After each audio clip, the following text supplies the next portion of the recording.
My name is Reverend Majed El Shafie. I'm founder and president of One Free World International for Human Rights.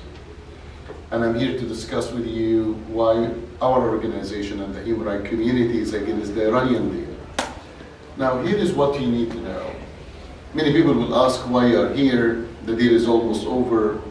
The American president secured his votes, secured his veto, so why we are here? We are wasting your time. I don't believe that we're wasting our time. I believe that we cannot give up. I don't think it's up to the American president to decide. It's up to the American people to decide. And history, a year from now and 2 years from now, when our statement is true, when it's been proven that this deal is just shaking the hands with the devil, everybody will know why we are here. Everybody will remember who stood strong in the midst of this ordeal and who actually ran away and refused to face it. So we are here because simply we cannot give up. Simply we're hoping that in a year or two from now, even if the American president wanted this coming vote, I hope that this will change in a year or two from now. Now, our organization works on the level of human rights, especially in Iran. We have a team on the ground. We have a branch. We have a branch for One Free World International in Iran. We've been working with the Iranian people for many years, facing the persecution that they are facing, not just one minority, but almost every minority in Iran. Now, when we talk about this deal, everybody wants to talk about how Iran will take this $100 billion or $150 billion support terrorist organizations such as Hamas and Hezbollah, how it can be used against Israel, and all the above is true, and all the above is reality. But I'm not just here for these reasons, I'm here for even more reasons. I'm here for the human rights in Iran. I can promise you that this $100 or $150 billion will be used first of all against the Iranian people themselves.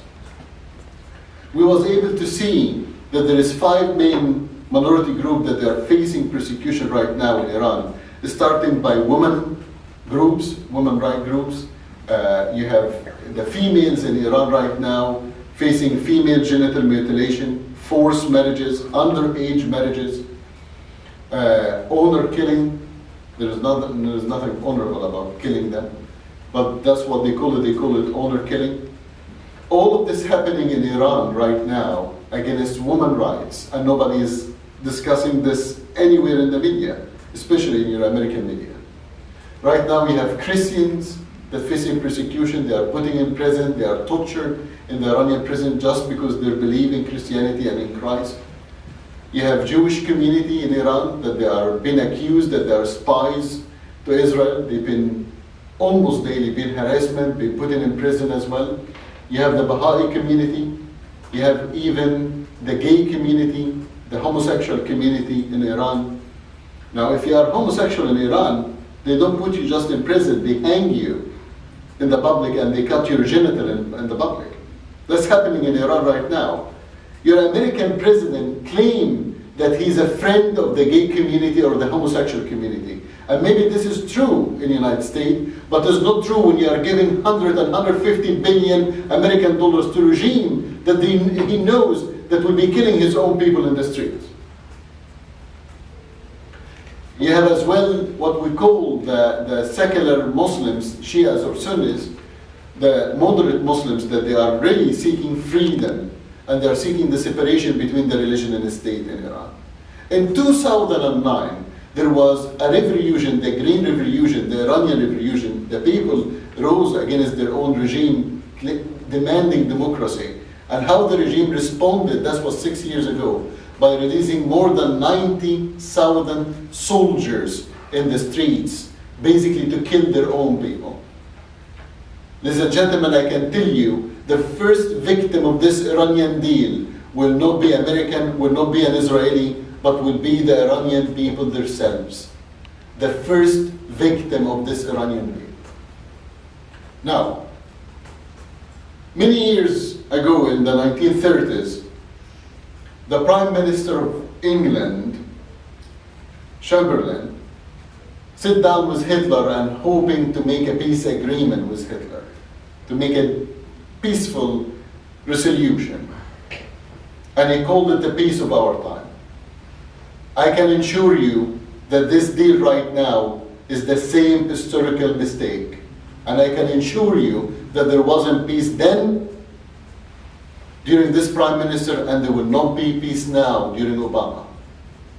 Simply because the Iranian government declared over and over, even in their media, that they will not stop their fight against Israel, they will not stop their fight against the great Satan, which is the United States. They declared this over and over through their defense minister or through their spiritual leader. Well, right now, as we're sitting down here, many of you don't know that I used to be a prisoner back home in Egypt. That's what regimes can do to their own people. I was hanged upside down, I was tortured, I was put in salt and lemon in my open wound. Until now, when I take off this jacket that you see in front of you, you can see the scars still in my back and in my stomach.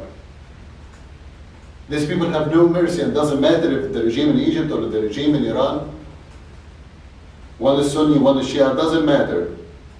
But that's what dictator regime will do to its own people.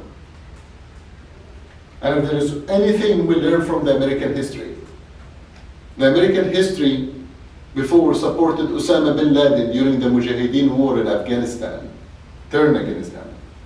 They supported Saddam Hussein during the Iranian war, the first Iranian war.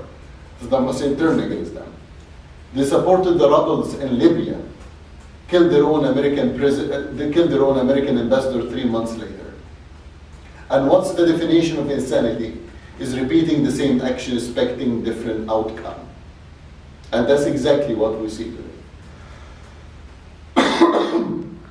In the end, instead of releasing this 100 billion or 150 billion to dictatorship regime, I will advise the American government, the American administration, the American president, to release this money to the victims of human rights, to the victims of terror attacks, and instead of using this money to destroy more the human rights in Iran, I will plead to him and I will beg him to release this money to help the people of Iran instead of helping a dictatorship. Today, the American president cares so much about his legacy. And I'm telling him, you have an opportunity to keep this legacy clean, not to dirt your legacy. Because 5 years from now, 10 years from now, the legacy that you will be leaving behind will be nothing but a catastrophe and a historical mistake. The deal between the United States and Iran is nothing but unholy marriage. Thank you very much.